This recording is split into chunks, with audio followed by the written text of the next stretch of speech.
was the worst day of my life, and only because I had to be awake. So therefore, Whoa. yeah. So take that as how you feel. I have become many things: a detective, a whistleblower for the U.S. government. I have a lot of things have happened over the past 9 weeks, and it's only Tuesday. So what it do? Wow. A big week ahead, apparently. Yeah, Anthony's working with the feds. kinda. Anthony's out here snitching. It's more like I'm helping people who don't have a voice. Like, Well, oh, there's the topic of the fucking of the week. Apparently, yes, the voiceless people of America. yes, So you're out here helping the voiceless. different. Does that involve any form of vandalism? None actually. Well, then no one cares, Anthony. You're absolutely right, because when I set off, which should have been like alarm bells to these people, they're like, bloop, just keep on watching it. We're not talking about it. See you later. Shh, shh, shh. And then Crickets. yeah, crickets. And then we're trying Nothing like opening up like the Pandora's box and being like, "Here's the truth," and having nobody give a flying fuck. It's like, what? It's like, shut that. Yes, shut that's up. a tough one. Shut up. That's a tough one. Shut up. Anthony, Yes. it is episode 261. 2, 6, and a 1. Love and Chokes podcast. That's it. You're in the CLE. I am. I'm in Las Vegas, though the He Cleveland is. flag is directly across from me. I'm eye to eye with that motherfucker right now. That's also a I'm fact, too. thinking about my home. He is. I'm thinking about the fact that they set that shit on fire. I'm thinking about the fact that the mats have been reopened. Mhm. And half of that makes me happy, and half of that breaks my fucking heart. Yeah. Instead of spending my podcast like everybody else is spending their podcasts and their social media forms of just talking about what they perceive to be going on in America, because honestly, we could talk about that every single day if we wanted to, because these things are normal Yeah. in our country. I would rather talk about shit as if the universe didn't exist. You know, all that shit, everybody's getting like everyone's opinion on that everywhere else. So I want to stay in my fucking lane right now. I'll step outside of my lane at some point. But for now, I want to talk about chokes, punches, kicks, and funny shit. All right. That's what I want to talk about. Well, I got you first one right here. Eddie Bravo. He's trying to erase his history. Now, I don't have the capability or the technology of today to show you in a seamless way. Hopefully next week I'll be able to show you. But if you want to know and you are a listener, if you know who BJJ Scout is, he has a 7-minute video discussing how EBI has literally been erased, or not literally, but for the most part has been scrubbed from the internet. Like, you may be able to watch them on Fight Pass, and that might be it. But I've been looking for a lot of EBI or Eddie Bravo Invitational, and I have not seen it. What I have seen lately is this new endeavor, which is called the Jiu-Jitsu Overtime. So Jiu-Jitsu Overtime, if I'm to understand, is essentially the overtime rules of EBI done in the format where it would be, in a sense, a complete sport. Is that correct? This is what I'm saying. From what I understand so far, and from the limited knowledge that I have, and from creeping and watching this video, is that yes, what it is that they are only doing, the way the overtime works is that correct me if I'm wrong, it's 3 rounds. It's whoever gets tapped first, but the way it works out eventually is that there's 3 rounds. You go back and forth. You pick a position. Either it's armbar, spiderweb armbar, which is you have the person's leg and the arm, or it is reverse back mount, or seatbelt position. You're together, and then they're able to grab the choke from the neck. Grab the arm from the neck and be ready to defend themselves. Those are the 2 positions, and that's the only 2 positions in this 16-man tournament, I believe. Okay. And he's got 16 guys that have already signed up for this, or no? Or we don't know? It looks like there's 16 guys that already signed up for it. I have to find the article again, but I know there is 180cc alum from this year. Let's see, Ethan Castis something, and I gotta look it up again. Give me 1 second. My computer and internet suck right now. It's okay. I think we have enough information, essentially. So the situation where he's removed a lot of the EBI content it may not actually be a nefarious thing. Like, if I were trying to start a brand new endeavor, it might be in my best interest to have all the Google searches to my old endeavor lead people to my new one, right? So, like, especially if they don't know that I've made this change, like, if I maybe make, like, one Instagram post that says, yo, I'm going to start this thing called, like, fucking Jiu-Jitsu Overtime, and I've got a 16-guy bracket, motherfuckers are set up for it, they're ready to do this, and you can get it on pay-per-view or whatever the fuck, right? If I want to make sure that my audience that I already acquired in this other endeavor comes over to my new one, then I can make all those Google searches funnel toward that new shit. And I don't think that's necessarily awful or, like, weird, but it does come across as revisionist, especially to jiu-jitsu people who have been conditioned by other, like, similar internet events from, like, completely different circumstances where people took control of things like URLs and made Google searches, manipulated Google searches in ways to, like, make them look good, right? So I don't know what his intentions are, but I think that might be a possibility. Right. Does that make sense? No, that's definitely a possibility. Let me read you the tagline. So as they say, the ultimate rear naked choke shootout. Yeah, I mean, look, if 16 motherfuckers signed up to do it, Let's see. and they know the rules, let's just see what happens. Like, I'm not going to shoot this down, right? Right. I'm not going to be like, no, this isn't da-da-da at all. Like, let's see. It's an experiment. It's an experiment. And if somebody's willing to put up money for this experiment, let's see how it pans out. It might be watchable. We might be able to learn some new tactics if you just hyper-focus on one element of the game. That is true. Right? So, like, it may not be... I wouldn't want to have to prepare for that as if it were a sport. I would rather, like, do jiu-jitsu and then do this as, like, a little fun gimmick event, right? I would never want jiu-jitsu to become jiu-jitsu overtime, right? I think matches should start on the feet. I would love it if you had to score a takedown to start the match.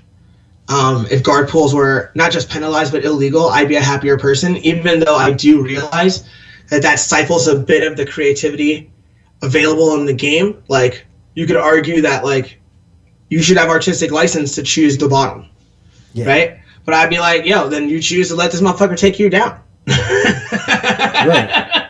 Instead of sitting. Like, you might have to choose to get thrown for 5. Like, you might have to choose that route. But judo is hyper-focused. Judo's hyper-focused on the throw aspect. Right. It's more watchable than jiu-jitsu currently, according to the numbers. More people watch judo. It's in the Olympics and shit. Is it more accessible? So I don't. It is. Yeah. There are more practitioners as well. So I don't know. I don't know how this is going to pan out or what his motivation is for possibly making it difficult to get to EBI on the internet outside of UFC Fight Pass. But if he's making a new thing, let's see what that new thing really looks like and judge it once it occurs. Will I be paying any money to watch this new thing? No. Will I watch this new thing somehow, some way? Yes, at least in part. And hopefully it's on Fight Pass. It is. You know? Oh, speaking of Fight Pass, I spent my morning with Casey on the couch watching a TV show that we did called UFC Watch Party. We were on the episode that featured the BMF title fight. And it was funny to watch us on TV and to see, like, there's other camps in this show, right? So what the UFC did was they came to our house. Wait, hold on one second. Quick question. Is this is this another episode that you have done, or is it still the same episode? This is we did 2 episodes. Okay. We did one for, I believe we did one for Connor and Cowboy. I think we did it for that one. But the episode that is up that we're in is UFC 244, I believe, which was the BMF title between Nate and George Masvidal. So yeah, like, it was funny to watch us watch the fight, and I don't mean to, like, put down these other camps. These camps were like the Syndicate clique was on there, fucking Ortega and his clique was on there, and Platinum Mike Perry and his clique were on there as well as us, right? And on our couch, you see me, Jess, Casey, and Gina Mazzani, right? Who is a former UFC bantamweight fighter. Mm-hmm. You also see glimpses of the illustrious Chala, who is Casey's girlfriend. Chala. You see glimpses. You see a glimpse of the illustrious Chala. But it was like we were actually set up like we were watching the fight at our house. Mm-hmm. Like I'm wearing a hoodie and pajama pants. The girls are like wearing leggings and like chilling, you know, like everybody's just chilling on our couch. We watch the other people. Motherfuckers are wearing like Louis Vuitton boots and shit. Like they're like dressed. Like they were about to go out. And you're sitting on your couch. Like, who are you fooling? Like, like what are you doing? That's how we dress all the time. Don't you understand?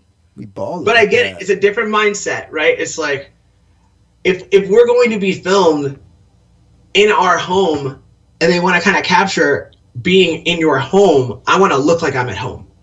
If they're like, yo, you're going to be on camera today and you're going to be doing X, Y, and Z activity, I might dress differently, right? But like, if it's like, yo, we're going to film you sitting on your couch and drinking sodas and eating sandwiches, I'm not putting on fucking cute pants and nice shoes to eat sandwiches on my couch. Get the fuck out of here. No. Like, I don't care if the camera crew's here or not. Like, not a chance. Only for a check. Not a fucking chance. Only for a check. If you give me a check and you insist that I wear clothes, then I'll wear clothes. But like, even for the check, it just doesn't make sense for me. It doesn't make sense to me to put on actual clothes. Hey, listen. I give you money, you wear what I want. I am a good whore. I probably would. I'd probably be like, okay. I'm going to go put on whatever you want. Just spell my name right on the check. Yeah, just spell it right. It's 2 R's. It's like 2 R's. You know? Get that shit right.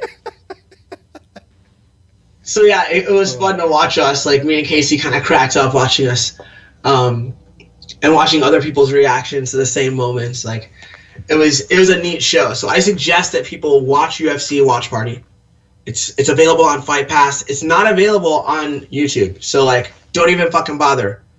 Get UFC Fight Pass and watch that show. It's definitely entertaining, and it'll also make you want to go back and rewatch those fights, which is fun to do. Yeah. You know? Especially when there aren't that many sporting events. You know you got motherfucking time on your hands. Go back and watch some of these fights. Go back and watch the BMF fight. And tell me then, after you rewatch it, all you disappointed motherfuckers who are saying that, like, it was a bad stoppage. You go look at Nate's bust up face and tell me it was a bad stoppage now. That's months later, and you don't have that feeling of, like, I paid for this. I want to be entertained. Like, in hindsight, I think it was a very good stoppage. And I think in the video, and you can go and watch it if you don't believe me, I said it was a good stoppage then. I'm not a revisionist. I'm not like Eddie Bravo. There you go. He said it first. Down with Eddie Bravo. And by I'm not like Eddie Bravo, I'm also not flexible. Or fat. We do smoke weed, though. Yeah. We do both do that. There you go. He makes a much bigger deal out of it, though. Like, he made a book, and he called it a sacrament and shit. Like, you're not going to see me write down the word sacrament, ever. That's never going to happen. Like, hold your breath if you want. Wait, he did what? He said his excrement? Sir, sacrament. What do you mean by that? Like a sacred tool for, like, getting in touch with the divine. Oh, yeah, that's crazy. You're like, oh, there's a reason I didn't know what that meant. Yeah, because it's fucking nonsense. It's crazy. Like, It's crazy. It's so crazy. I had important words in my mind. I didn't have to have stupid ones like stuck in there, taking up motherfucking space, taking up real estate with the fucking bullshit. Exactly. Right. That's sacrament. All right, interesting. Good to know. Good to know. Boom. We're all learning. Yeah. We're all learning here. Have you had a chance to watch the last UFC? It was just hilarious. For whatever reason, I only watch, and I never do this. I never watch it. Period. I only watch just the last fight, the only fight, the main event. That was easy for you to say. Yeah, the only fight, main event. I'm still thinking about who the guy is. It's like Burns versus Tyron Woodley versus Gilbert Burns. Gilbert Burns. Who? I will state this again, and I've stated it before, and I'll state it again because I like saying it. I'm 1-0 over Dorino. Are you really? Yeah, dude. That's awesome. He cornered BB. Oh, gotcha. So I take that as a jiu-jitsu victory. Oh, I defeated him. My mind bullets from outside the cage were too strong. They're too strong. Hey, you got it. What a fucking performance that guy put on, for real. Yeah. Dorino looked like a fucking machine, like a killing machine. He looked great. He's like, hey, what's this button? It's just only one button. It says go forward. It's like it's all he knew. He's like, oh, where you going? What you doing? You want to go to the fence? Oh, I'll be in the fence with you. We're gonna be together. We're gonna be brothers. He's like, I'm all over you. He's like, oh, you want to wrestle? Get off me. He said, oh, hit you with that Wonder Boy kick. Bah, bah. Hit you with that Wonder Boy kick to the stomach. Yeah, it was literally like a sad fight. It was a longer Johnny Hendricks versus Wonder Boy fight. It's exactly. Now I wouldn't call it a sad fight. It was. I wouldn't call it a sad fight. It was. But it was great. It was greatly one-sided, and I don't think that it was just because Dorino was doing so well that it was as one-sided as it was. I mean, the first round was just Dorino being a beast. Yeah. And taking shit from Tyron Woodley, getting on top of him and pounding on that guy and being like, yo, this is not going to be an easy day for you. Like, just so you know, this is going to be a tough day. I'm going to hurt you on the feet. I'm going to take you down. I'm going to pound on you. Like, this was a tough day. Rounds 2 through 5 were, in my opinion, a normal Tyron Woodley fight. It just didn't go his way. And I would say, like, if you played it minute by minute, a lot of Tyron's fights, he's not doing much activity. He doesn't do a lot. What he does is he explodes on people, and sometimes that explosion results in something chaotic and amazing happening. Like when he exploded on Robbie Lawler. And I think people remember the highlights of Tyron Woodley fights and imagine that that's how he fights the entire goddamn fight. And then when they watch a Tyron Woodley fight, they're like, he's boring. And it's like, this is what he does every fucking time. Like this is not new. Yeah. It's just that when you watch his highlight clip, it's like, fuck, it's gnarly. Well, those were the 15 gnarly seconds of the goddamn round. There were 4 minutes and 45 seconds of him just kind of keeping his hands up and walking along the edge of the black line near the fucking warning track is what I call it, or the gray area, you know? Like he's just walking that line in a circle until he feels like exploding again. That's not super fun to watch. No. So he's not the best dance partner in my opinion. Like he's just not a great dance partner. And so then you have to ask yourself, after this performance, where does that put his career? You know what I'm going to say? He's going to still be mentioned among the all-time greats. Yeah. And deservedly so, because he held that belt and defended that belt like a fucking champion does. Yeah. And beat a lot of However, dudes. to make it as if he was some super exciting fighter, say he was super dynamic. That's accurate. Saying he was super exciting is not accurate. If you just like played a random minute of his fights, there's a good chance that he didn't do shit during that whole minute. Like, there's a good chance. If I just took a random, like if I just took a random snippet and watched 60 seconds of a Tyron Woodley fight, there's a decent chance that nothing's gonna fucking happen in that. This is just my opinion. I have a question. Yes. Would you say that usually it's both? It seems like like the other person also throws less volume because of Tyron, right? Well, why not conserve energy? Well, right. That's my point, though. But yes, like you said, it's a bad dance partner. They're following his lead.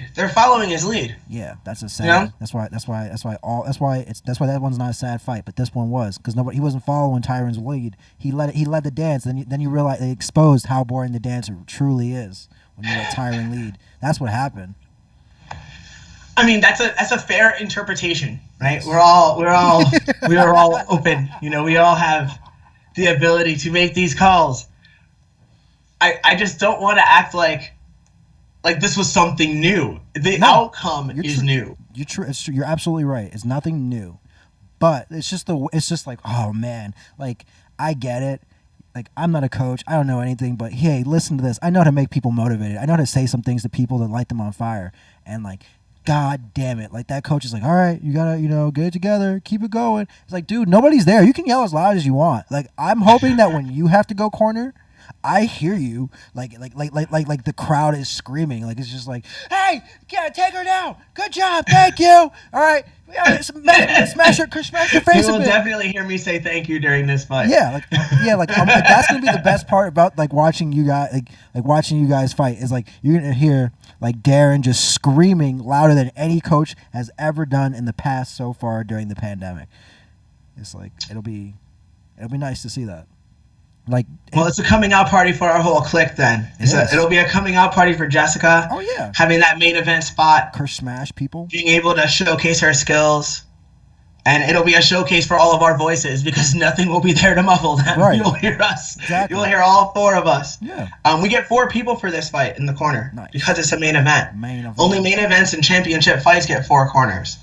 And we're bringing our own version of the 4 horsemen. Shout out to the originals. Ooh. We're bringing the 4 horsemen into the fucking apex in support of the Queen Jessica I. So, and we're gonna smack the face off of this poor young lady, and then she's gonna talk about it and become a bigger star than she ever was. I see this fight going in our favor, and it really helping Jessica's career overall, like outside of fighting, because of the fact that nothing else is really going to be going on. Many sports fans who weren't going to watch the UFC will watch this event. Are they gonna have you guys like spread out around the corners of the octagon? That's a very good question. When I asked the head coach, who's Eric Nixick, from Extreme Couture. Eric has cornered 3 fights during this pandemic, if I count correctly, right? And I don't think I asked the question well enough. So I asked, hey, are we going to be spread out like the commentators? And he goes, no, you and I will be together. But that's what he said. He said, you and I will be together. So there's a chance that they take... How dare you? I don't think it's that funny, but maybe it is. It is funny. So, it was just I'm just saying what he said. Yeah, it's just funny. I said... yo, are we going to be spread out? And he was like, no, you and I will be together. It's like, no. But at that point, we were already going to have 3 in the corner. Our 4th just flew in, right?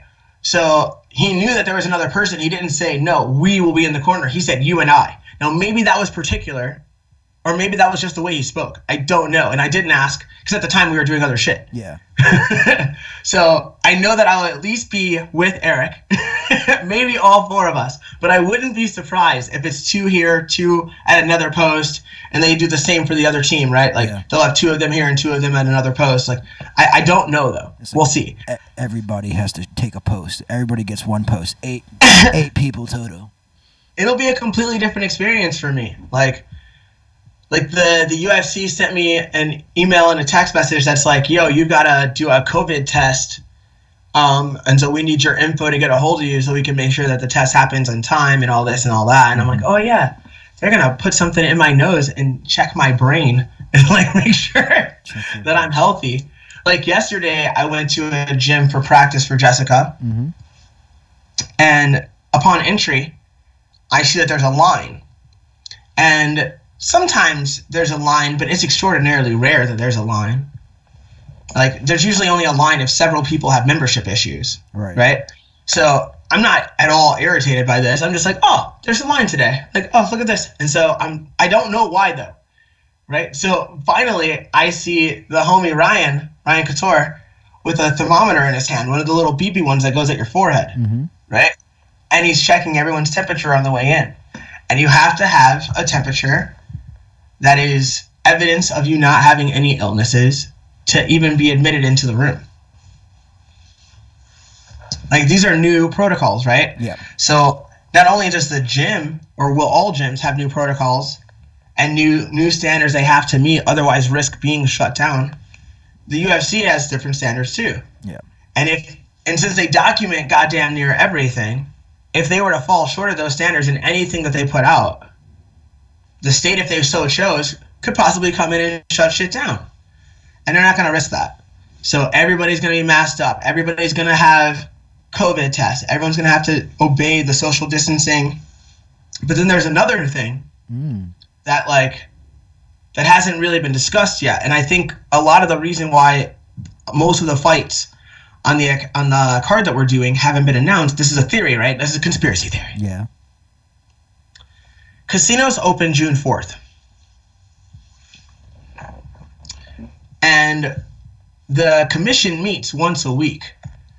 And I think that there's a possibility that when they meet after the 4th, that they're going to discuss whether or not this could take place with an audience or not. Right. They're going to discuss how much of the social distancing and COVID shit do we have to do. And if we don't have to get things shoved in our noses, maybe that saves the UFC a great deal of money. Maybe they only have to check our temperatures. Like, I just don't know. I'm speculating, right? Right. But I think that might be why a lot of these things haven't been released or made public. They just want you to know there is an event, and here's the main, and they haven't released a location. They haven't, like, they've only released the city. They didn't say it's taking place here. Yeah. Because I don't think they really know yet. That's fair. That's fair. Just saying. I don't think they really know. So we'll see, man. And I'm excited about it all. Like, I'm excited about all the new experiences that await us. Because I know that even if it's like weird and there's adversity based around it, that we'll be able to overcome that. We'll get this victory and move on with our lives and our days. Yeah, it's a good move. Yes. Indeed. So there's also a UFC this coming weekend. Yes, there is. Of serious motherfucking proportions, in my opinion. Let's see. It is headlined by Amanda Nunes and Felicia Spencer, which is a more intriguing fight than I think people are giving it credit for. Why do you say that?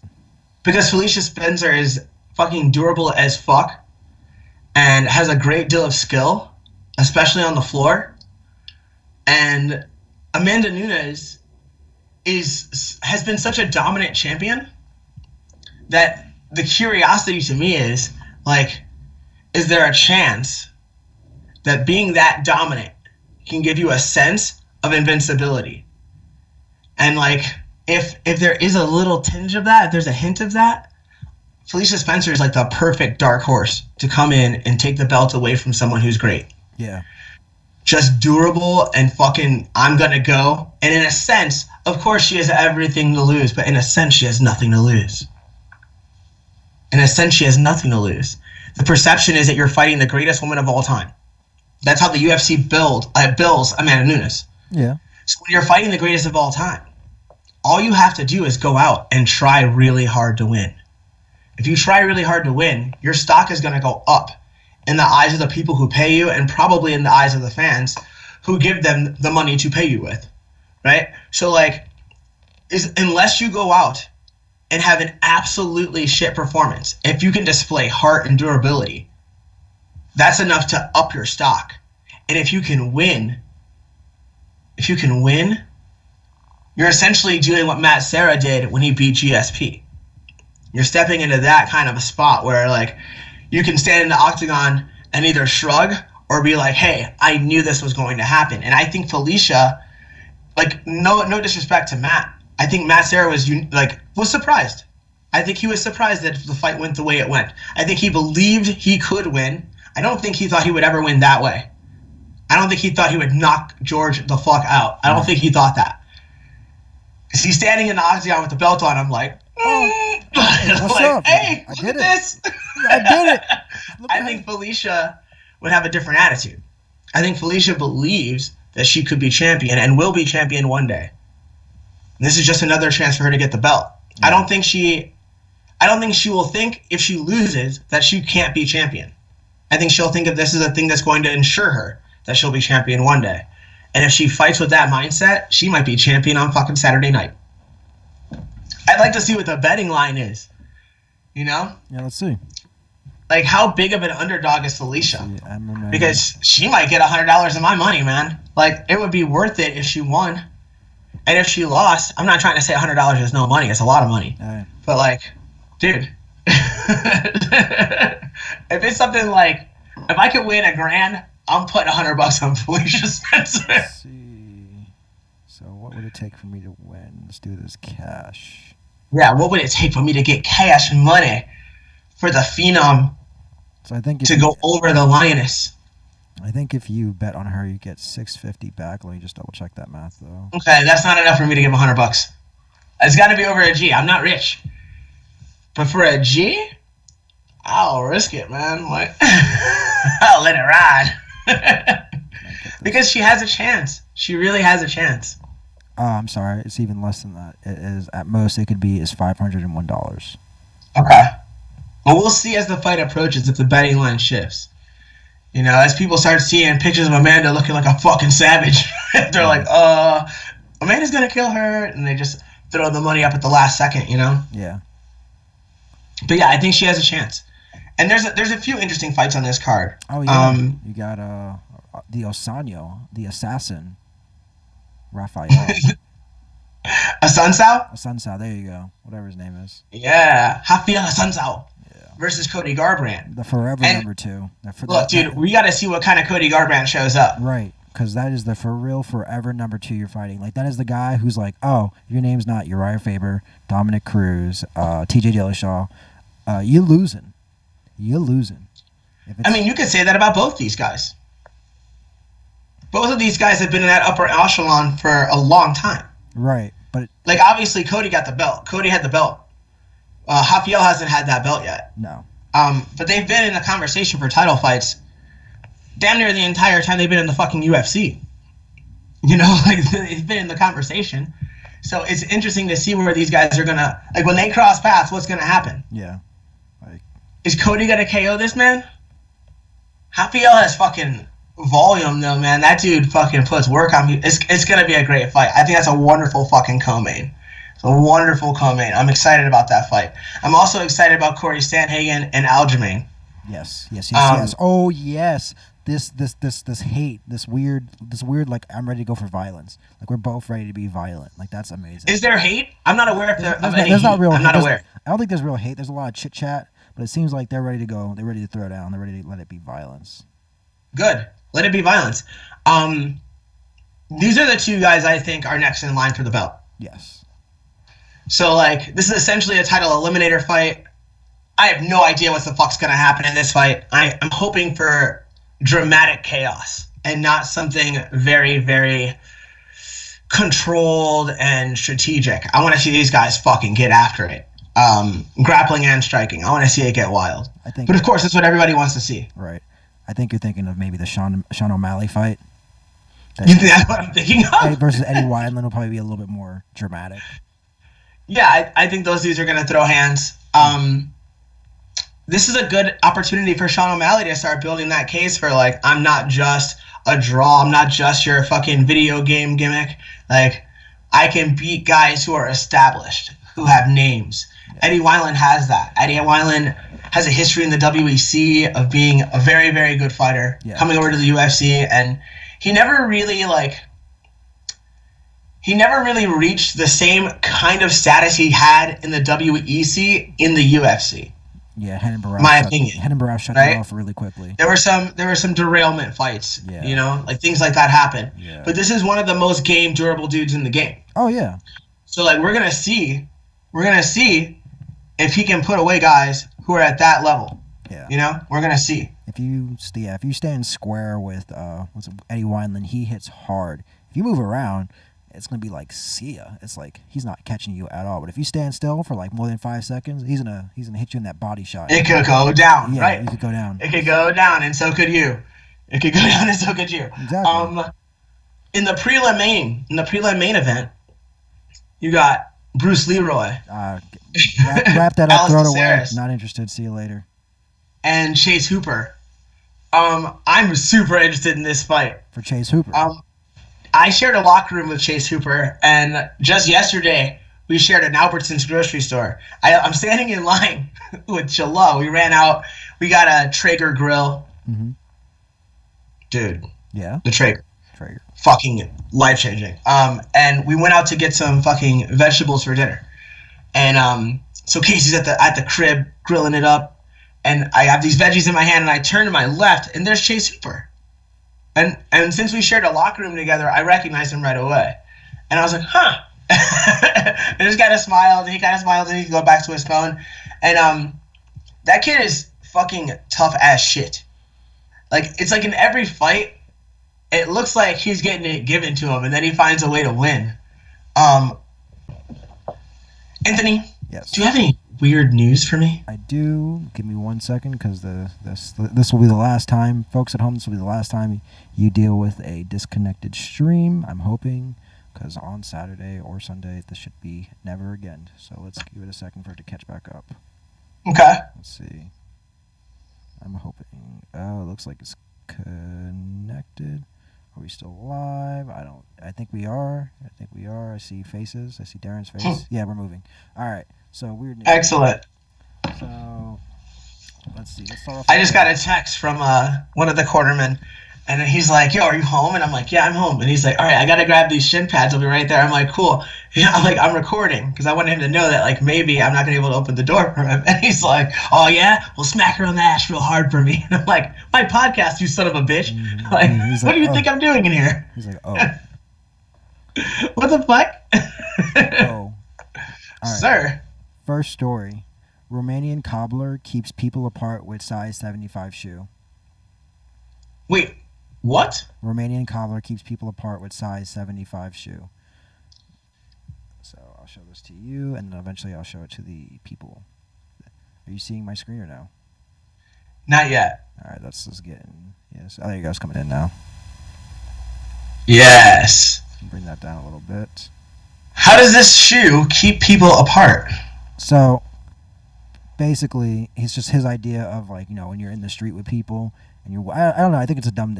Oh, it's a social distancing tool. Yeah. Is that it? Yeah. Like a motherfucker. No, you're just gonna get your shoes stepped on by regular people who are walking at a normal speed as you try to walk in skis. You dumb motherfucker. Yeah. Well, he made. I am not in support of these size 75s.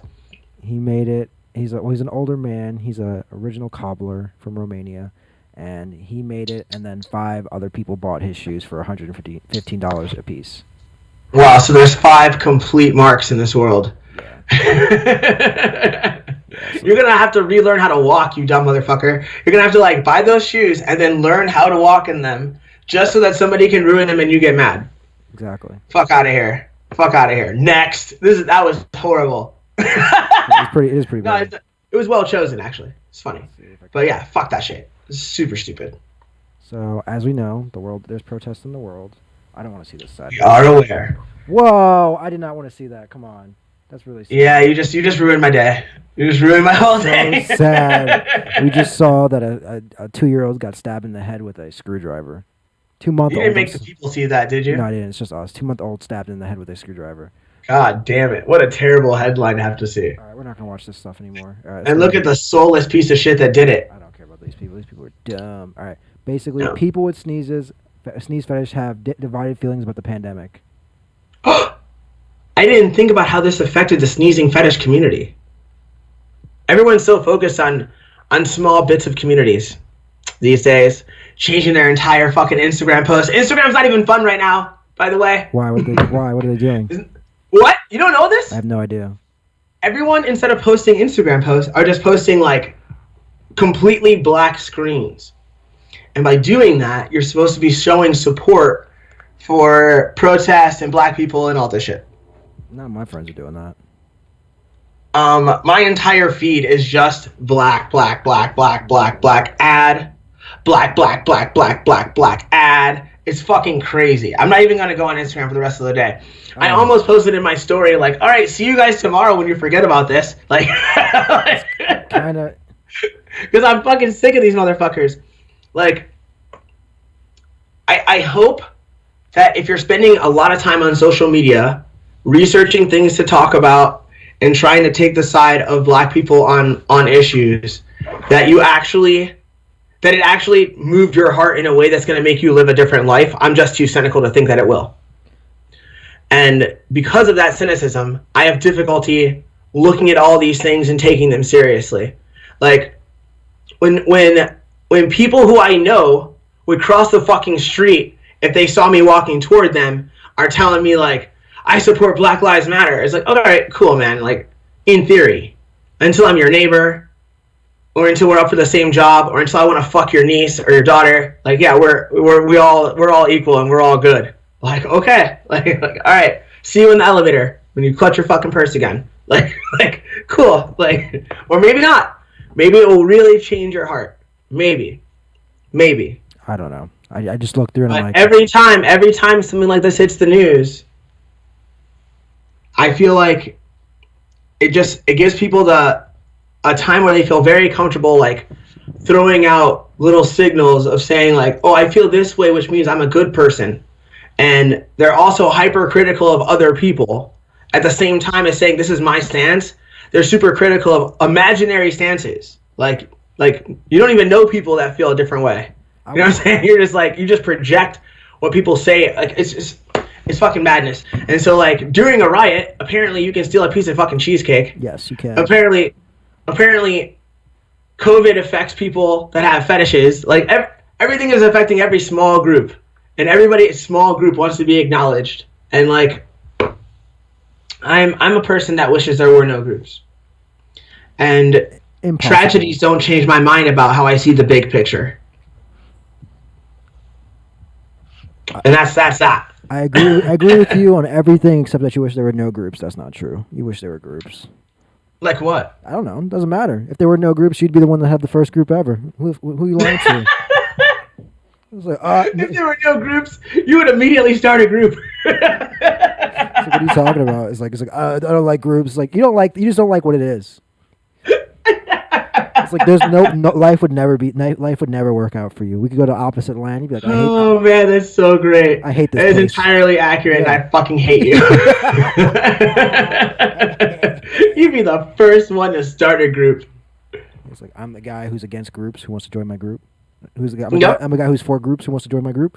Derek's like, no, my group's better than his group. Anyway, basically what's going on, and I didn't really read this, but oh man, we don't have to because it seems stupid. It is stupid, but it was a fun thing to bring up. Yeah. I mean, basically, people are happy that people are sad that they can't watch people sneeze or sneeze publicly because it's gonna freak people out. Can't do it privately. Yeah, man. What about the cough fetish? The cough fetish is even worse. Because sneezing isn't a symptom, right? I don't think so. But it was coughing that was a symptom. Like, what if you needed that cough? If you needed that cough, you got to find some new shit. If you needed that to pop, you are fucked. There's nothing you can do now. Get into butt coughs. That's a new thing. Get into butt coughs. Whoa. Yeah. You got to go back into vintage shit. You got to watch the old coughs. No, you got to watch the butt coughs. You got to fucking download them before they get taken off the internet for offending people. maybe what they should do is that they should just have people that make faces on people's butts, and then when everybody farts, it looks like a cough. There you go. That's the move. Whoa. That's the move. Anthony. I'm trying to be ingenuous. I'm trying to make money, dog. What are you trying to do? That's a good point. What am I trying to do? Exactly. Am I trying to make money? Am I not? These are the questions that I'm actually faced with right now, Anthony. Yes. And I have to go and think about those questions right now. You should. Because you're poor. It's been a beautiful podcast. It's been gorgeous. Did you hear what I said? No. No. I said, yeah, you should because you're poor. Oh, yeah. Yeah. And I am. Yeah. But we are working on correcting these things. As you should. Each day I am learning more and more things. And, I'm excited about the things I'm learning. For now, I must bid you adieu.